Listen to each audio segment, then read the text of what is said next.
En présence du chlorure de benzène sulfonyle en milieu basique, NaOH, un isomère A2 de A donne un précipité C. L'amine A2, isomère de A, subit à son tour une réaction de sulfonation, mais cette fois-ci en présence d'une base, qui est la soude, NaOH.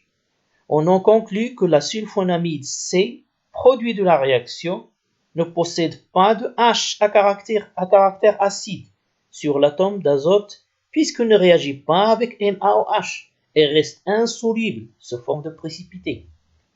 On déduit alors que A2 est une amine secondaire. La seule structure possible pour une amine secondaire acyclique saturée possédant 3 carbones, c'est la N-méthyléthanamine. Par suite, C et la sulfonamide correspondante aura également une seule structure possible, qui est la N-méthylbenzèlsulfonamide.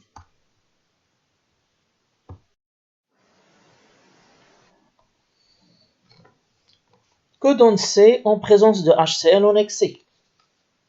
Comme nous l'avions précisé précédemment, les sulfonamides sont très faiblement basiques à cause de la non-disponibilité du doublet de l'azote engagé dans la conjugaison avec les doublets pi du groupe sulfonyle. Aussi, ce même atome d'azote subit l'effet inductif attracteur très marqué du sulfonyle. Par suite, C sera peu réactive vis-à-vis de HCl et reste insoluble dans la solution aqueuse.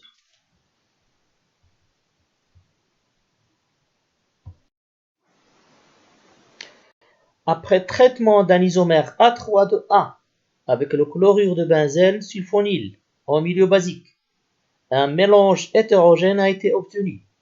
Ce dernier disparaît après son traitement par un excès d'acide chlorhydrique, HCl.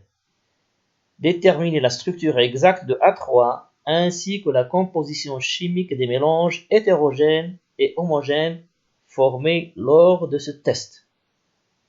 On voit très bien que A3 ne réagit pas à la réaction de sulfonation et on en conclut que A3 est une amine tertiaire dont la seule structure possible est la triméthylamine.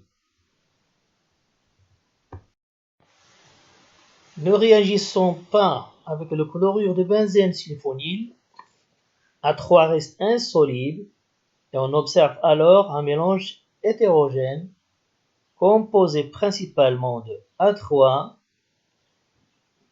du sulfonate de sodium obtenu à partir de l'action de la soude sur l'acide benzène sulfonique, lui-même obtenu sous l'attaque de OH- sur le complexe de A3 avec obtenu sous l'action de A3 sur le chlorure de benzène sulfonyle.